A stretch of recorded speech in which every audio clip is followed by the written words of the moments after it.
અરવલ્લીના મોડાસાને મેઘરાજાએ ગમરોળ્યું છે। મોડાસાથી ટિન્ટોઈ નવીન રેલવે લાઇનમાં મુશ્કેલી પડી રહી છે।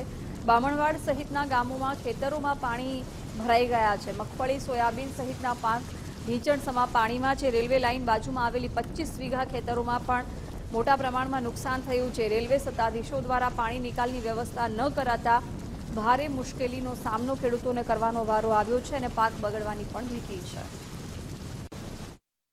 પણ એક વર્ષ ગયું પણ કોઈ કામ કરવામાં નથી આવ્યું। ખેડૂતોને પાછો રોવાનો વારો આવ્યો છે। આજે પાછો ખેતરમાં પાણી ઢેચણ હોમ ભરાઈ ગયું છે। ખેડૂતો આજે પાયમાલું થવાના રહે છે, કારણ કે પાક ટોટલી નિષ્ફળ જાય છે। આજે મોંઘાના ભાવનો બિયારણ લાવે છે, એ તો બધાને ખબર ના આવે કે સમસમ કરીને લાવે છે। એટલે ખેડૂતોને મારી વતીથી રજૂઆત કરું છું કે ખેડૂતોનો પાણીનો નિકાલ થાય અને 2 વર્ષનું જે એમને નુકસાન થયું છે પાણી ભરાવાથી એનું વળતર આપવામાં આવે। મારા ખેતરના સર્વે નંબરમાં રેલવે ટ્રેક મોડાસા ટિન્ટોઈ જે નીકળે છે એ વચ્ચોવચ્ચ જ નીકળે છે। મારા 5 ખેતરના વચ્ચોવચ્ચ નીકળીને 6 ભાગ થઈ ગયા છે। ગઈ સાલ મારા મગફળીના પાકમાં પાણી ભરાઈ ગયું, તે અમે રજૂઆત કરી મામલતદાર ઓફિસે, કલેક્ટર ઓફિસે બધા રજૂઆત કરી, એટલે એમને ધ્યાન દોર્યું, પણ ચૌહાણ સાહેબો આવીને જોઈને કે ભાઈ નિકાલ થઈ જશે, પણ કોઈ નિકાલ કર્યો નહીં। મારા ગઈ સાલનો પાક નિષ્ફળ ગયો। આ સાલ આખું વર્ષ ગયું ત્યાં સુધી પણ કોઈ કામ આગળ થયું નથી અને પાછું પાણી ભરાઈ ગયું છે।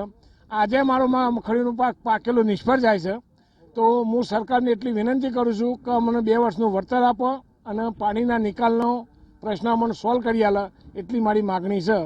રેલવે વિભાગ દ્વારા ટિન્ટોઈથી મોડાસા તરફની હાલ રેલવે લાઇનનું કામગીરી ચાલુ કરવામાં આવી છે। આ રેલવે લાઇનની અંદર મોડાસાથી ટિન્ટોઈ સુધીના જે ખેડૂતો છે તેઓની જમીન સંપાદન કરવામાં આવી છે, પરંતુ સંપાદન બાદ જે ખેડૂતો છે તેઓ માટે મોટી સમસ્યા ઊભી થઈ છે। ખાસ કરીને જે આ બામણવાડ નજીકના ખેતરો છે, દ્રશ્યોમાં આપ જોઈ શકો છો કે જે રેલવે લાઇન છે તેની આસપાસના જે ખેતરો છે તે ખેતરોની અંદર હાલ રેલવે લાઇનનો જે ટ્રેક છે તે ઊંચાણ ઉપર હોવાના કારણે હાલ અત્યારે ખેતરો જળબંબાકાર જેવી સ્થિતિમાં છે। ખેડૂતોએ મોંઘા ભાવે બિયારણ લાવી અને પાકનું વાવેતર કર્યું છે, પરંતુ હાલ જે પાક છે તેની અંદર ઘૂંટણ સમાન પાણી ભરાયા છે, જેને લઈને ખેડૂતો બિલકુલ પાયમાલ થઈ ગયા હોય તેવી સ્થિતિમાં ખેડૂતો મુકાયા છે।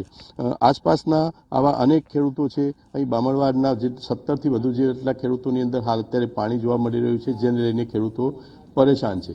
વિપુલ રાણા, ગુજરાત ફર્સ્ટ, અરવલ્લી।